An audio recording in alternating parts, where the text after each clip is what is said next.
1 Corinthiens 4, verset 8 jusqu'à la fin du chapitre.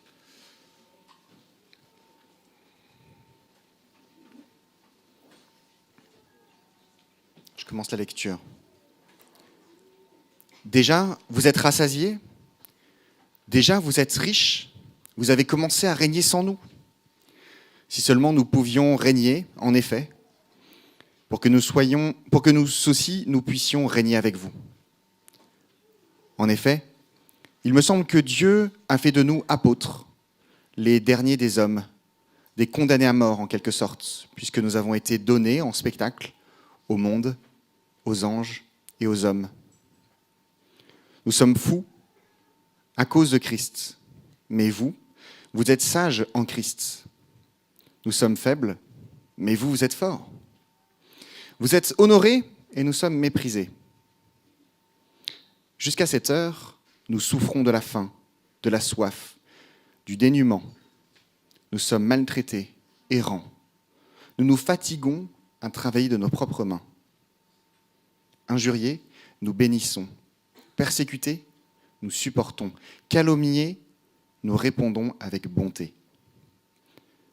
Nous sommes devenus comme des balayures du monde, le déchet de tous, jusqu'à maintenant.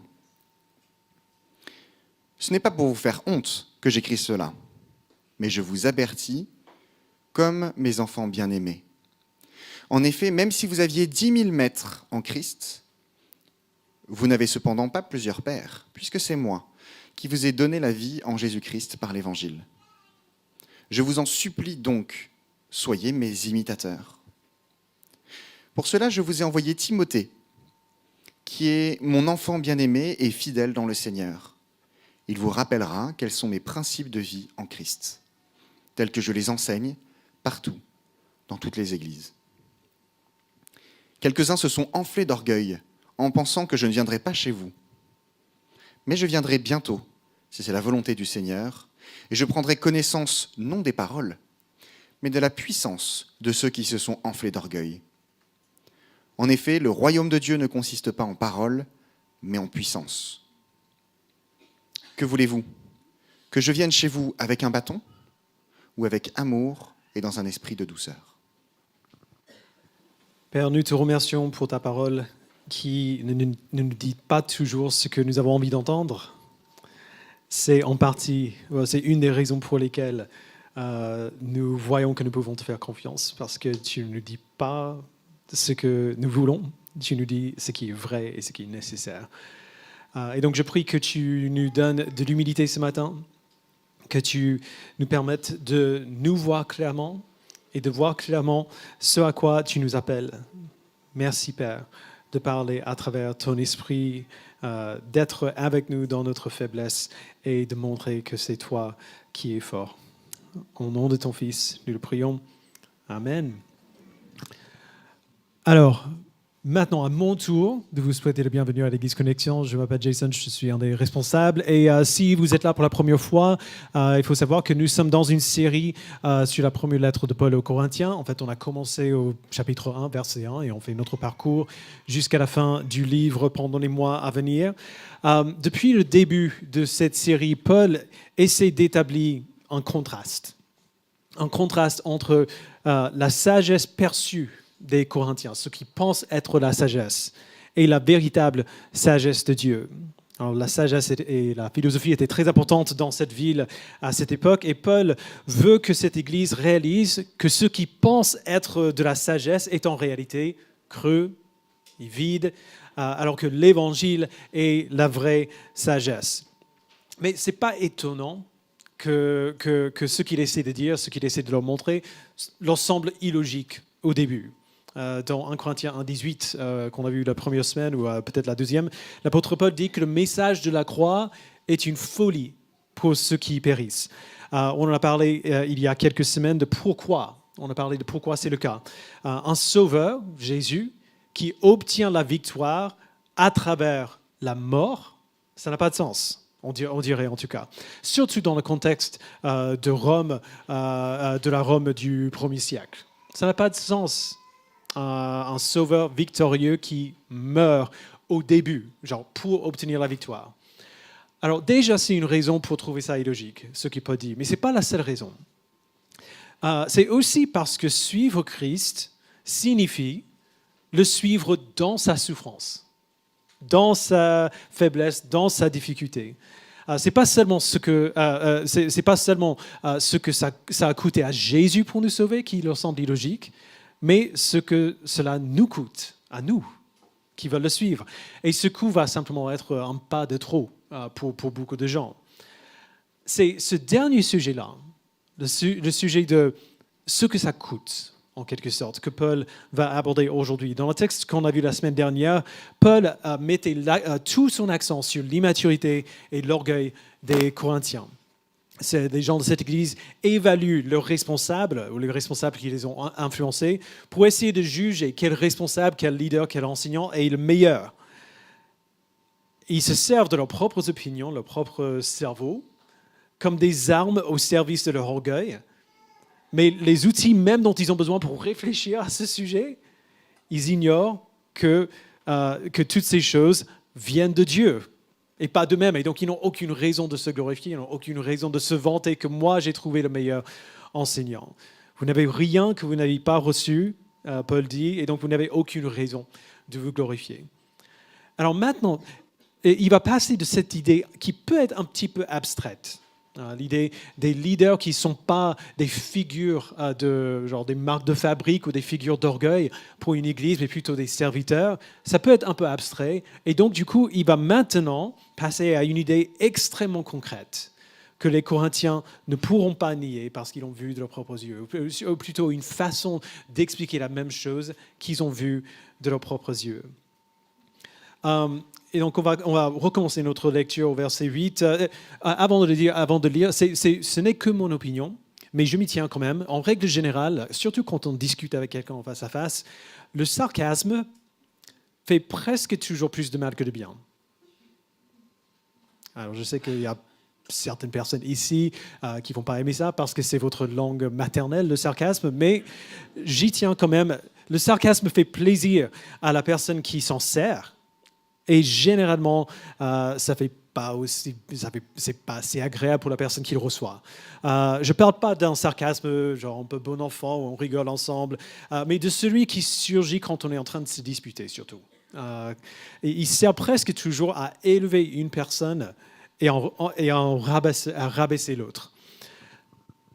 Cela dit, je pense qu'il y a des occasions où le sarcasme peut quand même être utile. Il faut faire très attention quand on essaie de le faire, mais si quelqu'un est arrivé à un point où aucun argument logique ne peut l'aider à comprendre, le sarcasme peut être la seule chose qui puisse l'atteindre.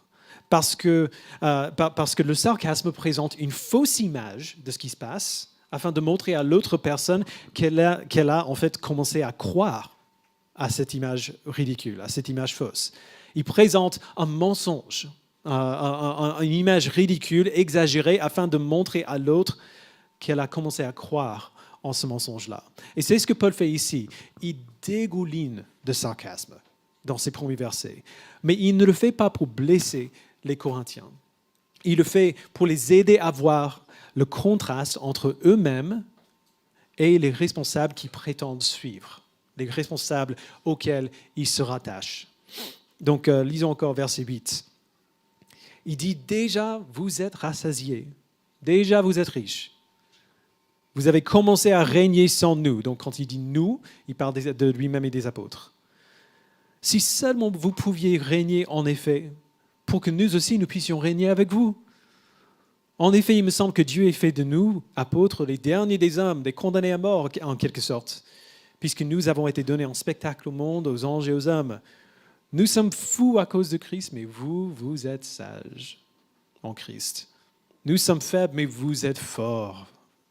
Vous êtes honorés et nous sommes méprisés. Ce n'est pas difficile de voir. Qui ne parle pas littéralement, qu'il est en train un petit peu de les frotter dans le mauvais sens. Les Corinthiens croient qu'ils sont spirituellement mûrs. Il dit déjà vous êtes riches. Ils croient déjà qu'ils sont sages, ils croient qu'ils ont atteint le statut de gens capables de prendre le volant, de commencer à régner comme des rois. Ils croient que leur réputation est une protection. Ils croient qu'ils vont bien, ils ont tout ce qu'ils désirent. C'est pour ça qu'ils peuvent prétendre être capables de faire ces jugements par rapport aux responsables. Vous voyez, ils n'ont pas accepté la sagesse, ils ont redéfini la sagesse. Ils prétendent que leur vie spirituelle est fondée sur la croix, mais ils fonctionnent, en pratique, selon le système d'évaluation du reste du monde. La croix nous montre à quoi ressemble la vraie sagesse en nous montrant Jésus, en nous montrant Jésus-Christ. Ce que Christ nous a montré à la croix, c'est l'opposé de ce que nous voyons chez les Corinthiens. Les Corinthiens pensent que la sagesse se manifeste par la supériorité. La croix dit que la sagesse se manifeste par l'humilité. Les Corinthiens pensent que la sagesse se manifeste par la force. La croix dit que la sagesse se manifeste par la faiblesse. Les Corinthiens pensent que la sagesse se manifeste par le prestige, par la gloire, par la réputation. La croix dit que la sagesse se manifeste par la souffrance. Les Corinthiens pensent que la sagesse se manifeste par la gloire présente, mais la croix nous montre que la sagesse se manifeste par la gloire à venir, la gloire qui arrive après la croix. Alors, les gens de cette église, ils savaient déjà tout ça, ils ont entendu l'évangile, ils savent ce que Jésus a fait, mais ils l'ont oublié en pratique parce que le monde autour d'eux, le monde qu'ils voient dans la ville de Corinthe à cette époque, est si radicalement différent de la manière dont Jésus a vécu. Et donc maintenant que Paul leur a rappelé tout cela de manière un peu dure, il laisse tomber le sarcasme et il dit la simple vérité. Une vérité que cette église, les gens de cette église ont pu voir de leurs propres yeux, quelque chose qu'ils ne peuvent pas nier. Verset 11. Il dit « Jusqu'à cette heure, nous souffrons, donc nous encore, c'est les apôtres, nous souffrons de la faim, de la soif, du dénuement. Nous sommes maltraités, errants. Nous nous fatiguons à travailler de nos propres mains. Injuriés, nous bénissons. Persécutés, nous supportons. Calomniés, nous répondons avec bonté. Nous sommes devenus comme les balayeurs du monde, le déchet de tous, jusqu'à maintenant. » Les Corinthiens savaient ça aussi. La vie des apôtres ne pourrait pas être plus différente que de la vie que les Corinthiens se sont construites pour eux-mêmes. Les apôtres endurent la souffrance matérielle. Ils ont faim, ils ont soif, ils sont mal vêtus, ils n'ont pas de domicile fixe. Et ce n'est pas épisodique, genre, ce n'est pas occasionnel, c'est leur manière de vivre. Ils endurent l'injustice sociale, ils sont injuriés, ils sont persécutés, calomniés. Et pourtant, quand ils sont injuriés, ils bénissent. Quand ils sont persécutés, ils parlent avec bonté. Quand ils sont calomniés, ils supportent. Vous voyez, Paul prouve maintenant, il prouve tout ce qu'il a dit au cours de ces 3 premiers chapitres. Tout ce qu'il a dit était un argument qui pourrait être abstrait, mais maintenant, il leur rappelle qu'ils ont déjà vu que tout ce qu'il vient de dire est vrai. La croix paraît folle au monde et les apôtres aussi. La croix paraît faible au monde, les apôtres aussi. Christ a été rejeté, les apôtres aussi. Christ a été calomnié et insulté, les apôtres aussi. Christ a été crucifié dans la faiblesse, les apôtres aussi souffrent dans la faiblesse et seront mis à mort pour la vaste majorité d'entre eux. La vie de Paul et la vie des autres apôtres sont la preuve que Paul dit la vérité dans cette lettre. Que sa vie et celle des autres apôtres sont en accord avec l'évangile de Jésus-Christ qu'ils ont annoncé aux Corinthiens. C'est la différence entre le christianisme authentique et le christianisme culturel, entre la foi réelle et la foi héritée. Alors, beaucoup d'entre nous ici ont grandi dans l'Église et donc nous connaissons en quelque sorte le langage chrétien. On sait ce qu'il faut dire, on connaît le message. Mais beaucoup de gens qui ont grandi dans l'Église ne savent pas nécessairement à quoi ressemble la vie chrétienne. C'est facile de dire qu'on fait confiance à Dieu au milieu de la souffrance, c'est très différent d'être réellement en paix quand on est en train de lutter avec le cancer. C'est facile de parler, de persévérer dans la persécution. C'est très différent de rester ouvert, de rester honnête au sujet de notre foi quand on vit dans une région du monde où on peut être tué pour être chrétien. C'est facile de parler de se sacrifier pour l'Évangile. C'est très différent de quitter littéralement votre monde et vos possessions pour aller servir Dieu comme missionnaire dans un pays qui est dans le besoin. Ou alors, un exemple beaucoup plus simple que ça, c'est facile de prier pour que Dieu nous rende saints, pour que Dieu nous fasse ressembler à Christ. C'est très différent d'être confronté à une tentation de péché que personne d'autre ne va voir et de résister à cette tentation quand même. Christ a tout donné pour nous quand il a vécu notre vie, pris notre péché sur lui et souffert à notre place pour notre péché. Si on a réellement saisi ce que Jésus a fait pour nous dans l'Évangile, alors nous allons voir que l'Évangile nous donne pas seulement le salut, mais qui nous montre aussi à quoi ressemble la vie de l'Évangile, la vie du salut. La croix ne fait pas que nous sauver, la croix aussi nous forme. Alors il pourrait être facile de voir ce que Paul vient de dire, cette réprimande un peu sarcastique, comme simplement méchant.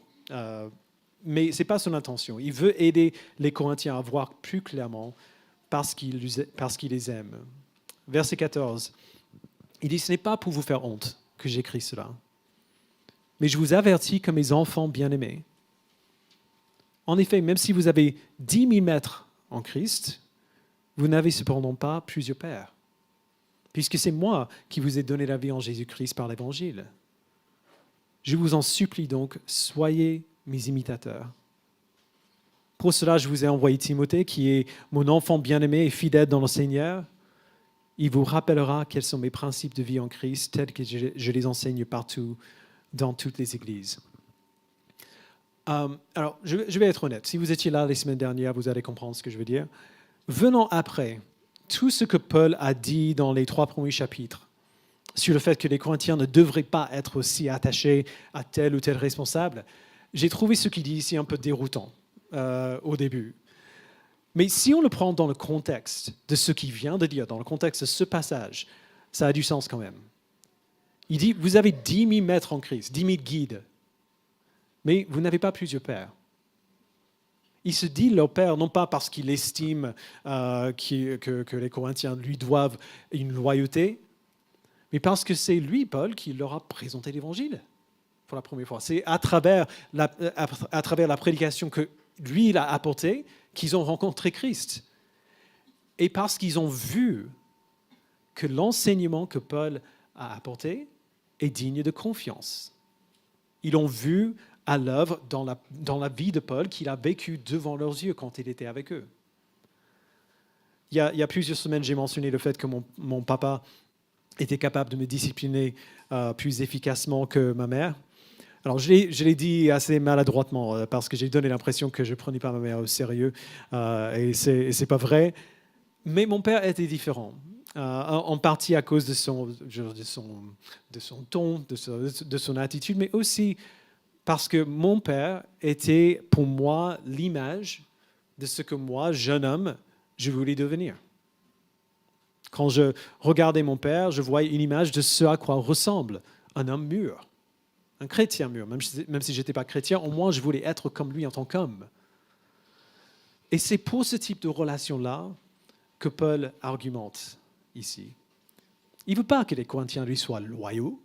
Alors, les Corinthiens ne lui doivent pas de loyauté, mais il veut que cette Église reconnaisse que la vie que Paul leur a montrée est digne d'être imitée. Alors, c'est la bonne vie. Et c'est vraiment ça la différence entre l'enfance et la maturité, ou l'âge adulte, l'immaturité et la maturité. Quand on est enfant, on obéit. On n'attend pas de nous qu'on fasse ce que nos parents... on attend de nous qu'on fasse simplement ce que nos parents disent parce que ce sont nos parents. On fait ce qu'on nous dit de faire.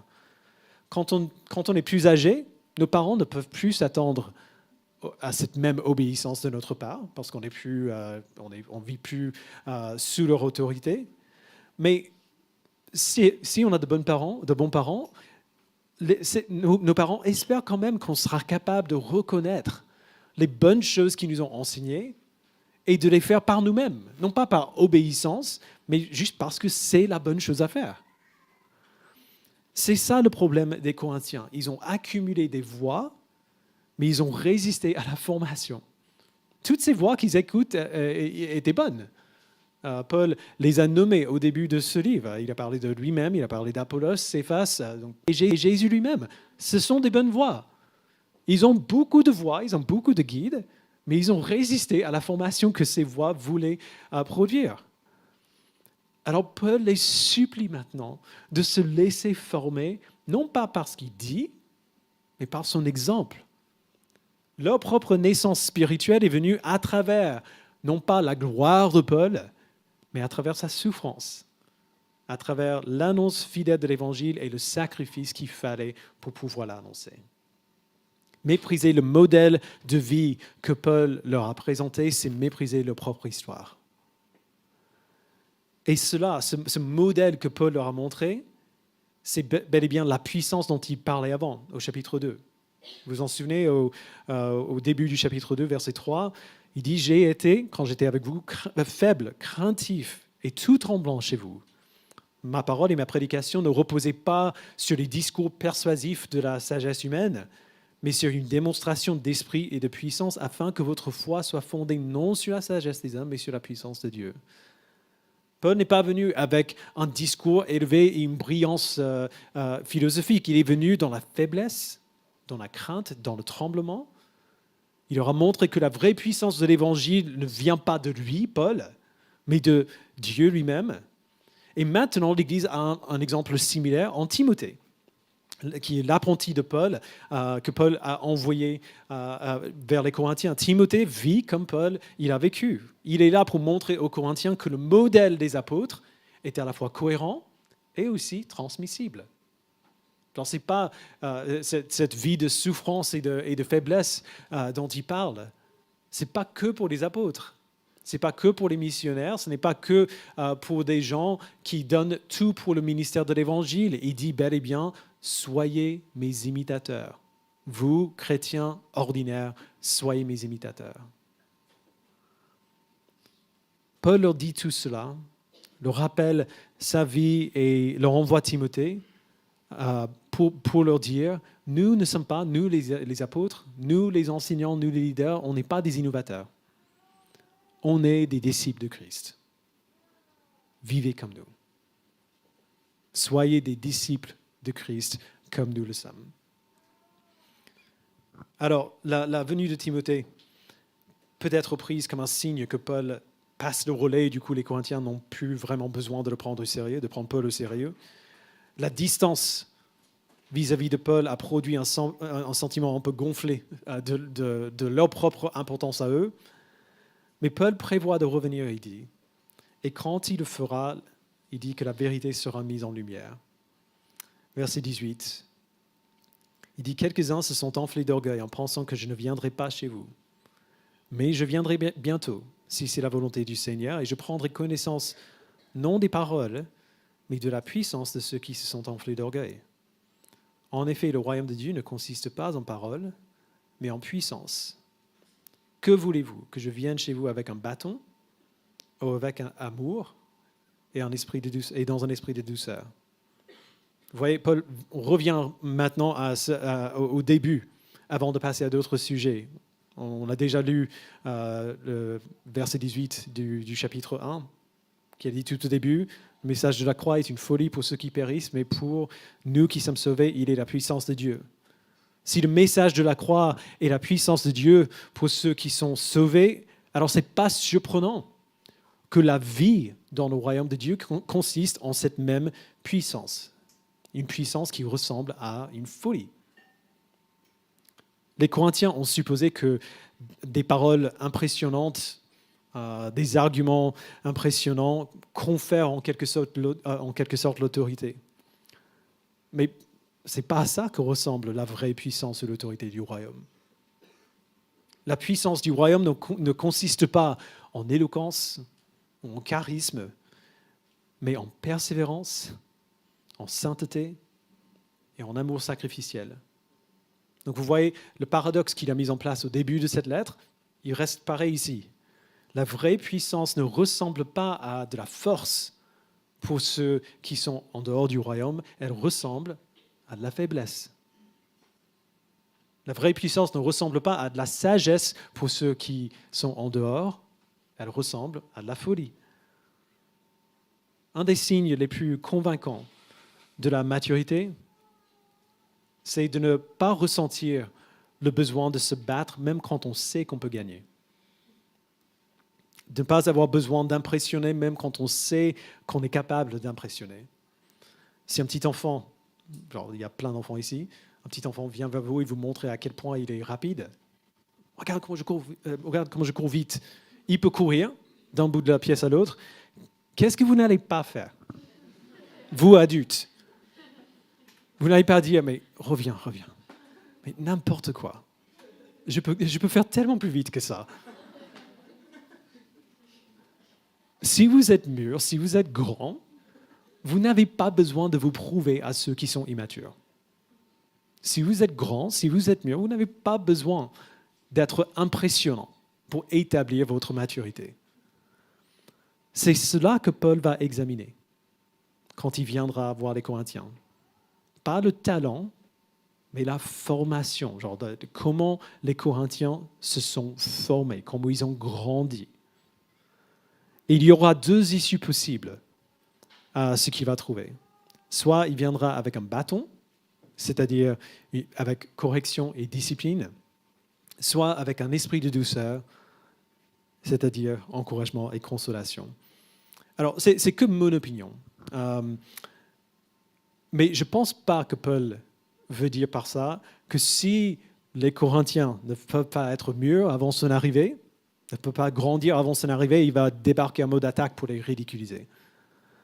Je pense qu'il aura fondamentalement le même discours dans les deux cas, les mêmes arguments qu'il maintient depuis le début de cette lettre. Mais la maturité change la manière dont on entend la correction. Elle change la manière dont on entend l'enseignement. Une personne immature va écouter la correction et va y réagir comme si c'était dur ou autoritaire. Elle va rejeter la correction parce qu'elle ne correspond pas à l'idée que cette personne se fait de sa propre valeur.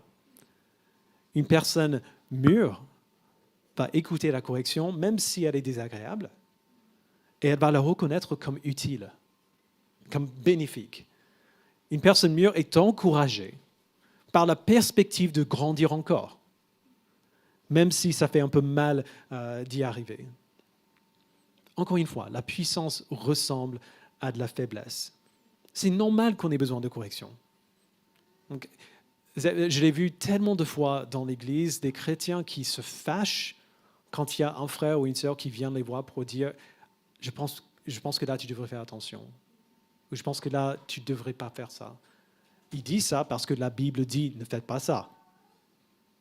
Et il se fâche parce que « qui es-tu pour me corriger ?» Quelqu'un qui est mûr va au minimum considérer. Alors, est-ce que la Bible dit vraiment ça? Et va accueillir la correction quand elle est utile, quand elle est bénéfique. C'est normal que nous, faibles que nous sommes, que nous ayons besoin de quelqu'un qui nous dise dans quel domaine on a besoin de changer. Un enfant de Dieu qui est mûr, une personne qui est marquée par la puissance du royaume, va reconnaître qu'elle n'est pas puissante. Elle va reconnaître qu'elle n'est pas parfaite. Elle va accueillir les occasions de grandir. Alors, quel est le vrai problème ici? Tout à l'heure, nous avons chanté « Que ton règne vienne ». Un chant qui célèbre la venue future du règne visible de Christ. Christ règne aujourd'hui, mais on chante ce chant pour prier que Dieu fasse que ce soit visible pour le monde entier. Les Corinthiens auraient du mal à chanter ce chant. Ils auraient eu du mal à chanter ce chant. Parce qu'un des grands problèmes de cette Église, c'est ce qu'on pourrait appeler une eschatologie suranticipée ou surréalisée. Le mot eschatologie renvoie à la théologie de la fin, la théologie du retour de Christ et de la vie éternelle. Une eschatologie juste nous dit que Christ, un jour, va revenir pour juger les vivants et les morts. Il va régner pour toujours de manière visible et universelle avec son peuple dans les nouveaux cieux et la nouvelle terre. Et donc on chante, que ton règne vienne, c'est ça qu'on veut. Mais les Corinthiens, et franchement, beaucoup de chrétiens encore aujourd'hui qui chantent ce chant sans vraiment réfléchir à ce qu'ils chantent, imaginent que s'ils ont pris la décision de suivre Christ, alors cette gloire éternelle, ce règne du royaume, devrait commencer pour eux maintenant. Ce n'est pas difficile de voir ça.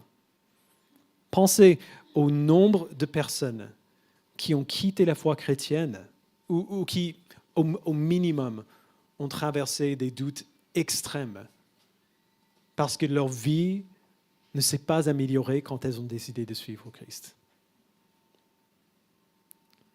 Leurs relations ne sont pas devenues plus faciles. Leurs problèmes n'ont pas disparu. Leurs difficultés financières n'ont pas été résolues. Leur travail n'est pas devenu d'un seul coup épanouissant. Et elles sont dévastées et remplies de doutes parce qu'elles sont entrées dans l'Église, dans la foi, avec cette idée que Christ allait tout arranger. Alors bien sûr, Christ va tout arranger.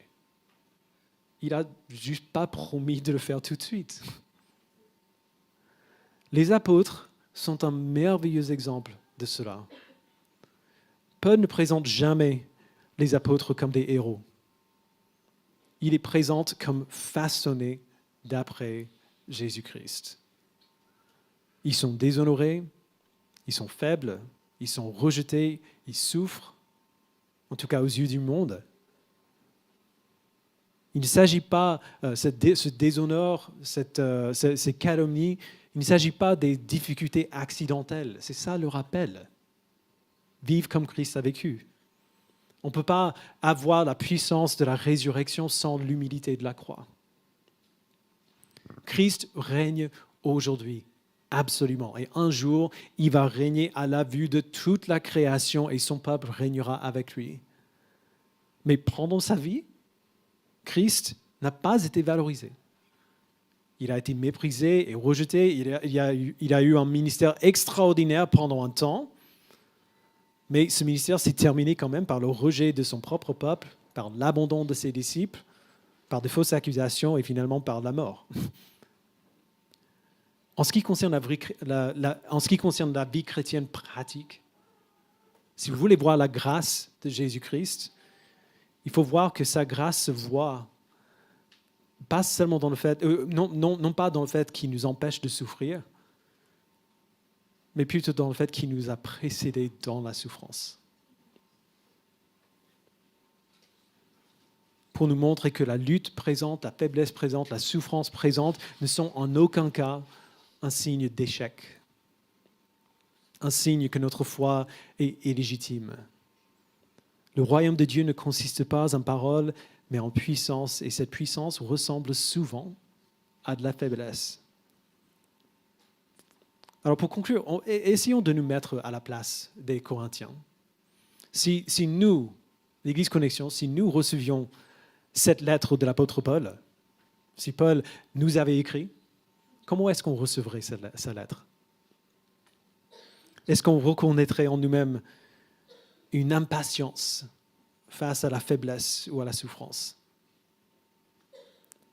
Est-ce qu'on trouverait la vie des apôtres que Paul essaie de nous modéliser ici, est-ce qu'on trouverait ça digne d'imitation? Est-ce qu'on trouverait cette vie désirable?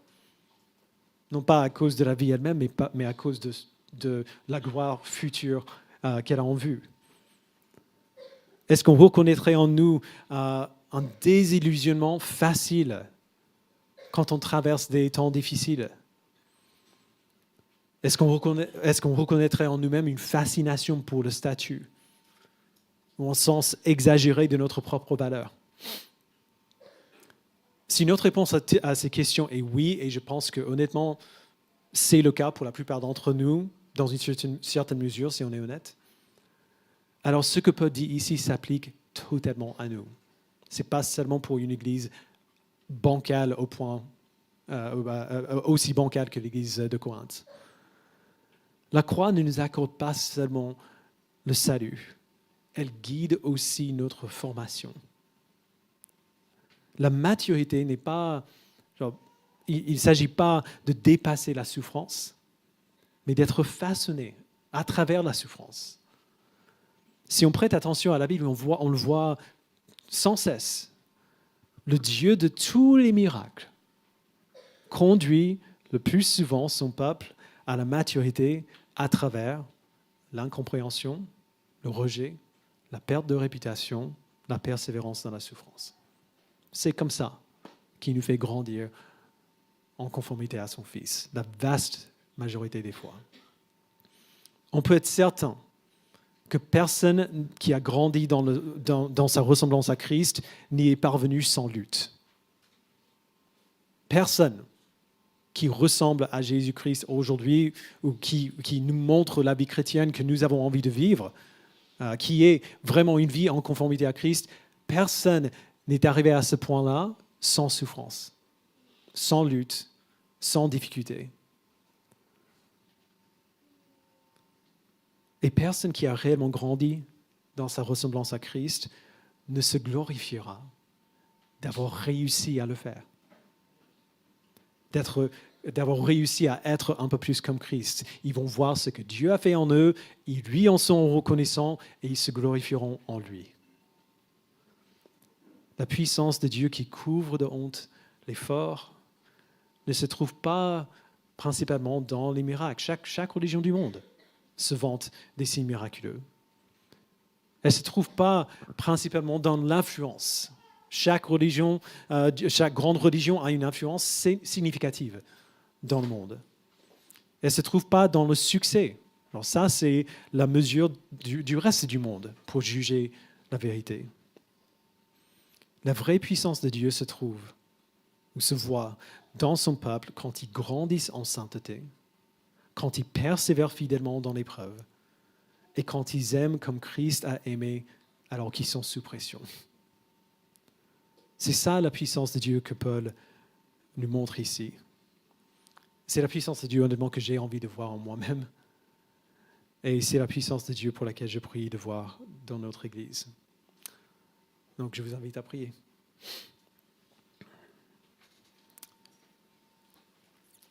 Père, nous te remercions pour le modèle que l'apôtre Paul nous a montré. Merci pour l'assurance que ce texte et que le modèle des apôtres nous donne, en particulier à ceux qui n'ont pas l'impression d'être très forts. Pour des personnes qui ont l'impression qu'ils luttent et que parce qu'ils luttent, ils sont en quelque sorte en échec. Merci Père de nous avoir montré que ça ne marche pas comme ça. Ce que Paul dit ici est une mauvaise nouvelle pour ceux qui pensent qu'ils ont réussi, qui pensent avoir tout ce qu'il leur faut, qui pensent pouvoir y arriver tout seul, pour ceux qui sont orgueilleux. Pour le reste d'entre nous, ce que Paul dit ici est d'une assurance incroyable. Parce qu'elle nous montre que la lutte que nous traversons aujourd'hui, ou la lutte que nous traverserons demain, n'est pas la preuve que nous avons mal compris quelque chose. N'est pas la preuve que nous sommes des échecs. Au contraire. Au contraire. C'est la preuve de maturité, de pouvoir reconnaître la lutte, reconnaître la difficulté comme une occasion de formation que tu nous donnes. Alors Père, merci pour les épreuves. Merci pour les luttes, merci même pour les souffrances. Parce que nous savons que tu nous as précédés, ou que ton Fils nous a précédés dans notre souffrance, et qu'il a fait pour nous, afin que nous ayons de l'espérance, pas malgré la difficulté, mais pour la difficulté, dans la difficulté. Merci d'avoir véritablement racheté toutes choses, d'avoir véritablement transformé toutes choses. Merci Père pour l'exemple que tu nous as montré dans la personne de ton Fils et dans tes serviteurs qui nous ont précédés. Au nom de Jésus-Christ, nous le prions. Amen.